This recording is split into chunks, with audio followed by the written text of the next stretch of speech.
So the next activity is called listen and sequence. You're going to work in teams, and the teams can be 3, 4, 5 people. I wouldn't go much larger than that because it's more time for students to have to wait their turns. So I'm going to give you, in this case, 8 different pictures.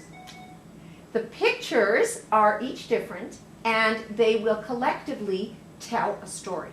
What you're going to do is each draw a few pictures, as in picking them up and looking at them, and not show the pictures to the other people in your group. Instead, you're going to describe one of your pictures, and you'll each take turns. Then, based on listening comprehension, you're going to decide whose picture it seems should be first, whose picture should be second, etc. So at the end, there will be some collective decision making. Got it? So here are the pictures. I'll just shuffle them up, and you can pick.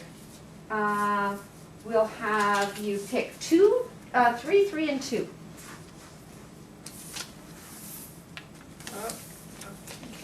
Okay. So how about if you start then with one of the pictures?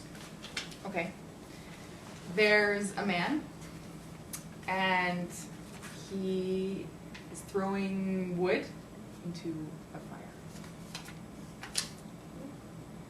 A fire in the house. Okay.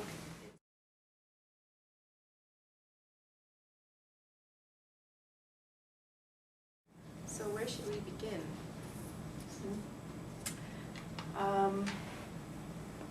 I think that the one where the snow is falling might be the beginning, as it shows that it is cold. Mm-hmm. Okay. And Should we put it out? Sure. How are you doing? Should we put them out when we decide? Yes, the when order? you think that that one is first, you can put it out so everyone can see. Okay. So that's going to help you decide what the second one is, perhaps. one was the man was watching TV. Yeah. Was he happy or not happy? You can't see his face. No. What about the thermometer one?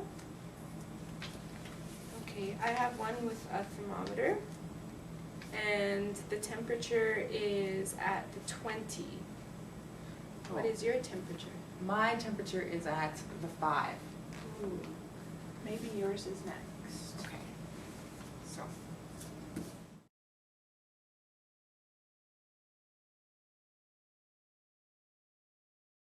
So before he watches the TV, he might look at the thermometer again and be happy. He has a smile on his face. And then he's watching TV. Excellent. But maybe not. Here he has a jacket. Here he does not. So, have you reached a decision? We came close. I think so, maybe. If you think there are some differences, you can now make some changes. Okay. So he has his woolly sweater on again.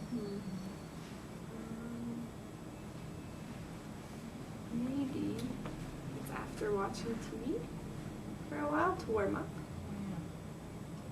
Maybe.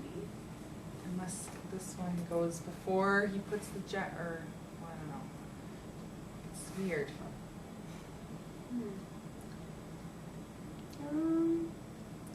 Well, he might be waiting for the house to warm up, and now it has warmed up. Mm-hmm. What do you After think? a while. I think that might be right. Okay, why don't we switch That those? like that.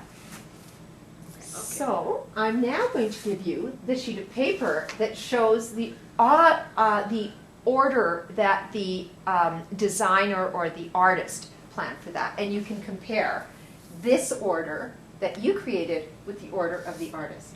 Okay. Ah. I think Oh. I think we got it right. Yeah, I What do you think so. Super.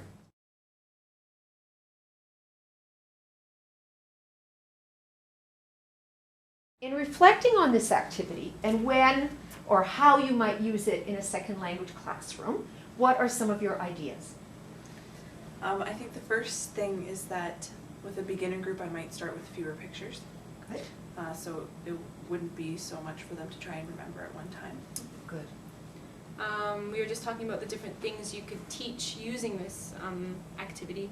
One of the things we ended up using a lot were prepositions, so that might be good practice for talking about on, in, outside, that sort of thing. Great. And we also talked about how in the pictures you have to be sure that there is enough detail for them to understand the sequence or be able to piece together the sequence, but important that there's not too many that they get distracted and overwhelmed. Great. I think it was an interesting activity, especially for listening comprehension, because they're listening to peers, which lowers some of the stress, I think. And this is where maybe grouping on behalf of the teacher might come in to try and incorporate maybe an expert in the group or different levels of proficiency to appeal to the zone of proximal development so that everyone is learning something. I think that would be Great. a good idea. I also thought it was really good because it's good practice for specific vocabulary, but also when we got to the stage of rearranging pictures and having to communicate with one another that way, you use a new set of vocabulary in the target language and you just get more practice getting comfortable with that. Great. That's similar to what I was going to say, is that the students are speaking without kind of realizing they're speaking because there's a lot less stress on the doing it in front of everybody else. It's just with each other. Good. So with all of those things you've said, when we think of Be Slim, at what level or at what phase would this activity fall? I would say more at the using it stage, because unless there are supports around the room, but I think that it would be, because you're using such specific language for the images, it's more at the using it stage. Right. I would agree. So you might have some of the vocabulary support up, but if the students have to look at that support every second or third word, then that means that this activity was too difficult for them. And that you need to maybe not only cut down on the number of pictures or on the theme and the vocabulary contained therein, or maybe just give some more practice, refresher, recycle, rehearsing kinds of activities before you move to one like this. Okay, super.